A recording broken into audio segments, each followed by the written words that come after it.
Shalom. जिवंत गोड येशूच्या नावात आपल्या सर्वांचे मार्गाकरिता प्रकाश कार्यक्रमात सहर्ष स्वागत करीत आहोत.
आजच्या मन्नाकरिता देवाचे वचन लूक याचा 7वा अध्याय 12 ते 15 वचन. लूक याचा 7वा अध्याय 12 ते 15 वचन. तो गावाच्या वेशीजवळ आला असता एका मेलेल्या माणसाला अंत्यविधीकरिता नेले जात होते. तो त्याच्या आईचा एकुलता एक मुलगा होता आणि ती विधवा होती आणि गावातील बरेच लोक तिच्याबरोबर होते. जेव्हा प्रभूने तिला पाहिले त्याला तिची अनुकंपा वाटली व तो तिला म्हणाला, रडू नकोस. नंतर तो पुढे तिरडीजवळ गेला व तिला स्पर्श केला. जे लोक तिरडी वाहून नेत होते ते थांबले. तेव्हा येशू म्हणाला, तरुणा, मी तुला सांगतो, उठ. आणि तो मृत मनुष्य उठून बसला व बोलू लागला. मग येशूने त्याला त्याच्या आईकडे दिले. प्रभू परमेश्वर या वाचलेल्या वचनाद्वारे आपला आजचा दिवस आशीर्वादित करो. प्रिय प्रभू येशू ख्रिस्ताच्या नावामध्ये आपण सर्वांना सलाम. या सकाळच्या समय आम्ही देवाचं वचन बघत आहोत. लूक त्याचा 7वा अध्याय आणि 12 ते 15 वचन. या ठिकाणी आम्ही पाहतो की देव आमच्या जीवनामध्ये कसं अद्भुत काम करतो. या ठिकाणी परिस्थिती अशी गंभीर आहे की एक आई आहे जे आपल्या बाळासाठी रडत आहे. आम्ही पाहतो की तो मुलगा तिचा एकुलता एक मुलगा होता. तिचं मागं पुढं कोणीच नव्हतं आणि ती हाक जी करत होती त्या हाकेला परमेश्वराने प्रभू येशू ख्रिस्ताने उत्तर दिलं. ती रडू असताना तिच्या जीवनाजवळ तिच्या मनाची व्यथा पाहून देवाला कळवळा आला आणि तो कळवळा तिच्या समोर त्याने सादर केला. तो म्हणतो, रडू नकोस. आजही आमच्या जीवनामध्ये असं वाटत असेल की कोणीच नाही माझं ऐकणारं, कोणी नाही माझ्या परिस्थितीकडे पाहणारं. परंतु मी तुम्हाला सांगू इच्छितो की प्रभू येशू ख्रिस्त आहे जो कळवळ्याने भरून तुमची वाट पाहत आहे आणि तुम्हाला स्पर्श करण्यासाठी, तो तुमचे अश्रू पुसण्यासाठी तो सजग आहे. प्रियानो, काय आम्ही त्याच्या जवळ जाऊया का?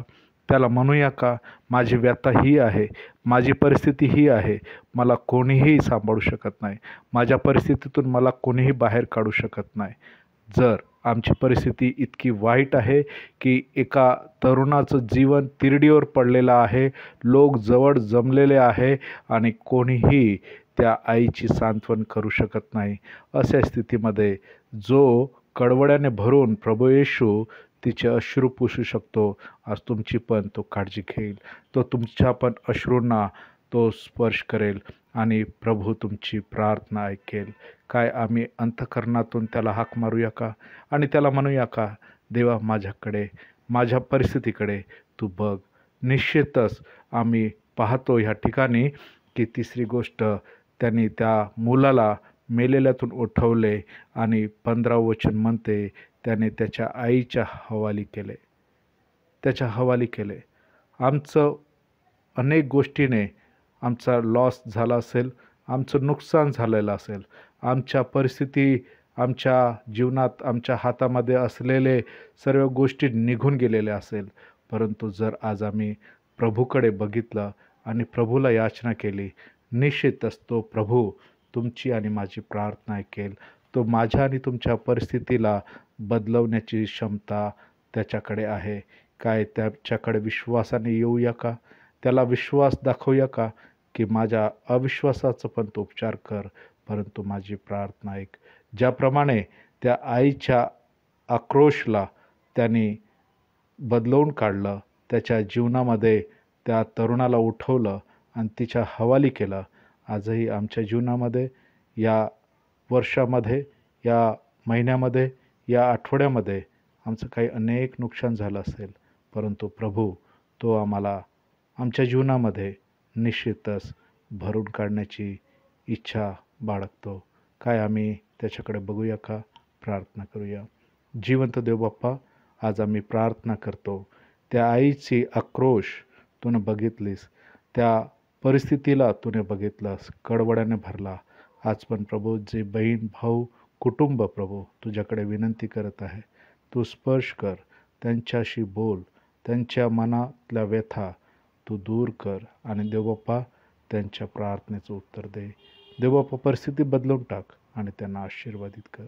प्रार्थना येशूच्या नावात मागतो म्हणून ऐक. आमेन.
येशू, हा पहा जगाचे पाप हरण करणारा देवाचा कोकरा. आता आपण आपल्या प्रार्थना विनंत्या कोणत्याही वेळेस विश्ववाणी प्रार्थना केंद्राला टोल फ्री नंबरद्वारे कळवू शकता.